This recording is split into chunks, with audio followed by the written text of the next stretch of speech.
Hit TV YouTube channels లో మీ వ్యాపార ప్రకటనలకు మరియు ప్రమోషనల్ ఇంటర్వ్యూస్ కోసం వెంటనే సంప్రదించండి. గురువుగారు మామూలుగా జ్యోతిష్యానికి సంబంధించి చాలా చక్కటి వివరణ ఇచ్చారు. అయితే కాలజ్ఞానం మనకి చాలా మంది నమ్ముతారు. అలాగే జరుగుతుంది అని కొన్ని కొన్ని ఎగ్జాంపుల్స్‌తో సహా చెప్తూ ఉంటారు. ఈ ఈ జ్యోతిష్యం గొప్పదంటారా? కాలజ్ఞానం గొప్పదంటారా? 2 ఒకటే అంటారా? దేన్ని నమ్మాలి? దేన్ని నమ్మకూడదు? రెండిటిని నమ్మొచ్చంటారా? చెప్పండి. తప్పనిసరిగా రెండిటిని నమ్మాల్సిందేనండి. హ్మ్.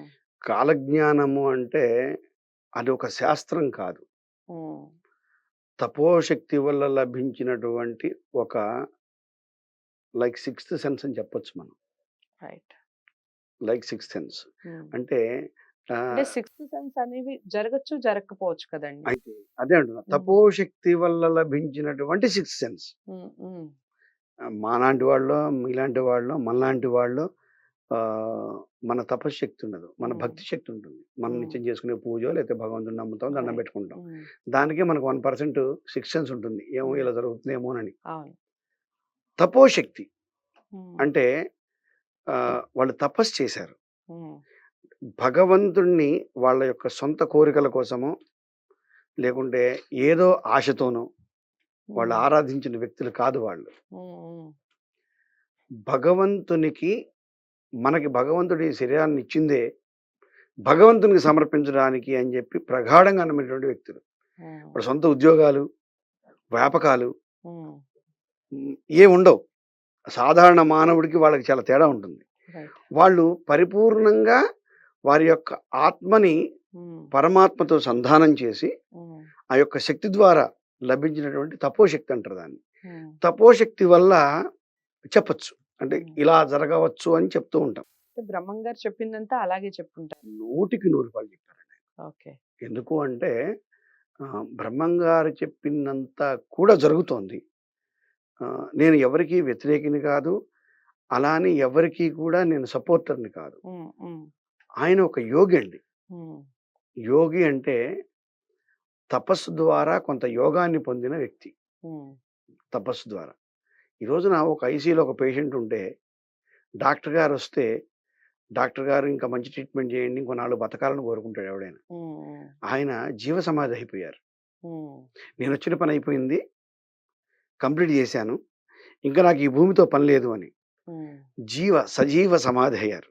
హ్మ్. వాళ్ళని యోగులంటారు. హ్మ్. అటువంటి యోగులు ఉద్భవించబట్టే ఇప్పటికీ గూడా ధర్మం కనీసం ఒక పాదం నడుస్తుంది ఇక్కడ మనకి భరత భూమిలో. నా అభిప్రాయం. హ్మ్. అయితే కాలజ్ఞానము అనేది జ్యోతిష్ శాస్త్రానికి దానికి డిఫరెంట్ సబ్జెక్ట్స్. ఓకే. జ్యోతిష్ శాస్త్రము అనేది ఒక వ్యక్తి హ్మ్. నేనిందాక జెప్పాను. ఏదైతే పుట్టుక నుంచి మరణం వరకు ఆ వ్యక్తి జీవితంలో సంభవించేటువంటి పరిణామాలు. హ్మ్. హ్మ్. విద్య గానివ్వండి, ఉద్యోగం గానివ్వండి, వ్యాపారం గానివ్వండి, వివాహం, సంతానం, ఆరోగ్యం అన్నీ కూడా. ఇవన్నీ పరిణామాలు. హ్మ్. అలాగే బాల్యం, యవ్వనం, కౌమారం, వార్ధక్యం. హ్మ్. ఈ దశల్లో అతనికి సంభవించేటువంటి యోగాలు, అవయోగాలు. హ్మ్.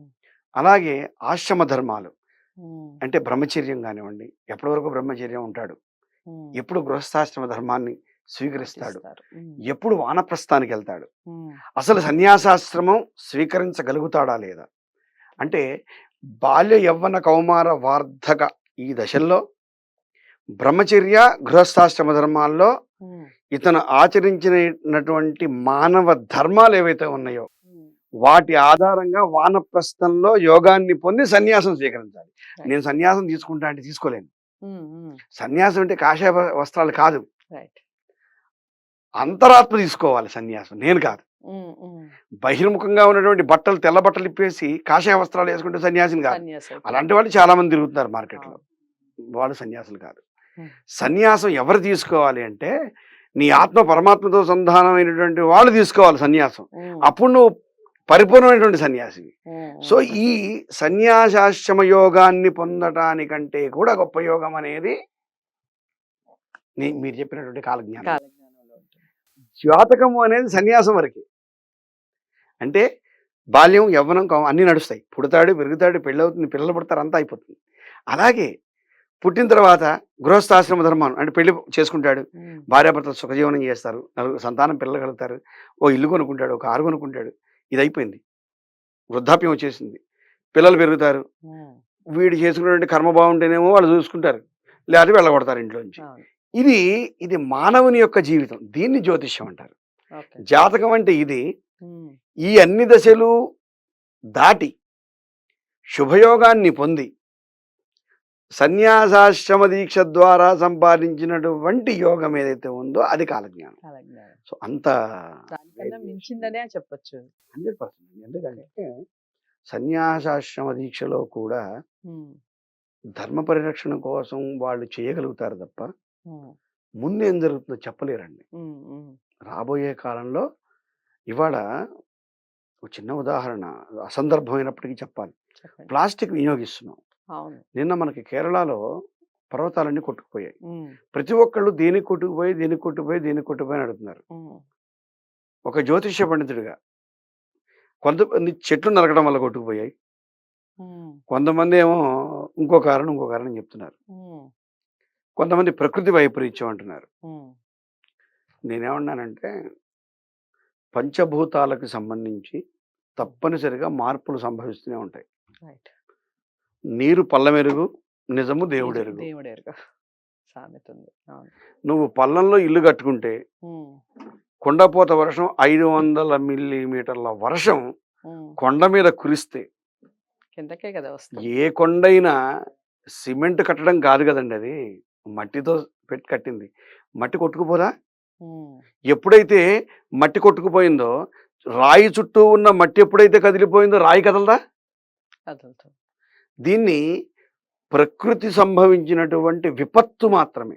రైట్. ప్రకృతి మన మీద తీసుకున్నటువంటి పగ కాదు. ఉమ్, ఉమ్, ఎవరు అన్నారు చెట్లు కొట్టబట్టి కోపం వచ్చిందని.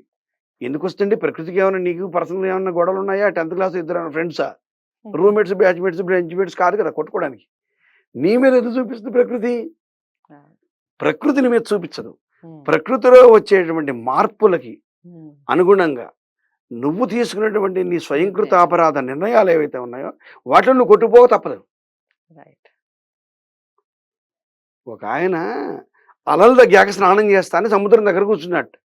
ఆ అలలు ఎలా తగ్గుతాయి? నేను స్నానం చేసే ఉద్దేశం లేదని చెప్పాలి. అలలు ఎందుకు తగ్గుతాయి? అవును కదా. ఉమ్, అయితే ఈ పక్కన ఇంకో వెర్రివాడున్నాడు పాపం, చూస్తున్నాడు ఎప్పటికి అలలు తగ్గుతాయా అని. అంటే వీడు అలలు తగ్గుతాయేమో, వీడు స్నానం చేస్తాడు, ఎలా తగ్గుతాయా చూద్దాం అనుకున్నాడు. అని అలలు తగ్గవు అనే విషయాన్ని ఉమ్, గ్రహించి ఉంటే వాడి మీద డిపకాయ ఒకటేసి, ఒరే వెధవా అలలు తగ్గవరా పదపోదాం అంటాడు. అంటే ఇవాళ ఎలా ఉంది అంటే ఒక మాట చెప్పినప్పుడు ఉమ్, ఉమ్, నీ ఇప్పుడు చెప్పింది అలానే ఉంది అంతా. ఉమ్, ఈ చూసేవాడు వినేవాడికి కూడా అలలు తగ్గుతాయేమో, స్నానం చేస్తాడని చూస్తున్నాడు. అలలు తగ్గవు అన్న విషయం గ్రహణకి ఎప్పుడు వస్తుంది, స్ఫురణకి ఎప్పుడు వస్తుందో అప్పుడు మాత్రమే మనం కాలజ్ఞానాన్ని అర్థం చేసుకోగలుగుతాం. రైట్. కాలము తొరలిస్తుంది. ఇవాళ ప్రకృతి వైపరీత్యాలు వస్తున్నాయి, ఉమ్, ప్లాస్టిక్ పెరిగిపోయింది.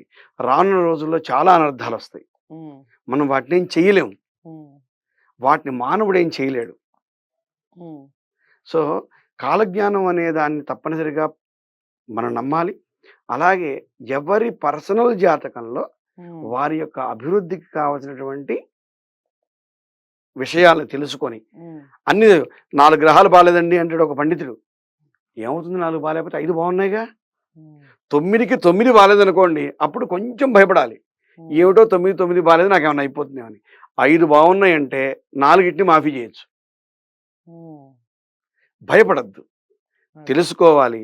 ఆ గ్రహాలకి అధిదేవతలు ఉన్నారు, వాటికి సంబంధించినటువంటి ప్రధాన దేవతలు ఉన్నారు. వాళ్ళని ఆచరిస్తాము. పెద్ద వర్షం పడుతుంది, అర్జెంటుగా వెళ్ళాలి, గొడుగు వేసుకుంటున్నాను, ఉమ్, వెళ్తున్నాను. గొడుగు ఆపింది కదా నన్ను తడవకుండా. అవును. It's a remedy.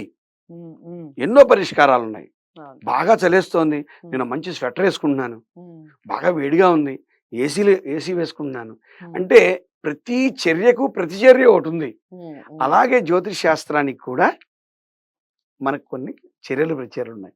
రైట్. అవి గ్రహించుకుంటే ప్రశాంతమైనటువంటి జీవనాన్ని, జీవితానికి సుఖ జీవితాన్ని కూడా గడపడానికి అవకాశం ఉంటుంది. రైట్. చాలా చక్కటి వివరణ ఇచ్చారు గురువు గారు.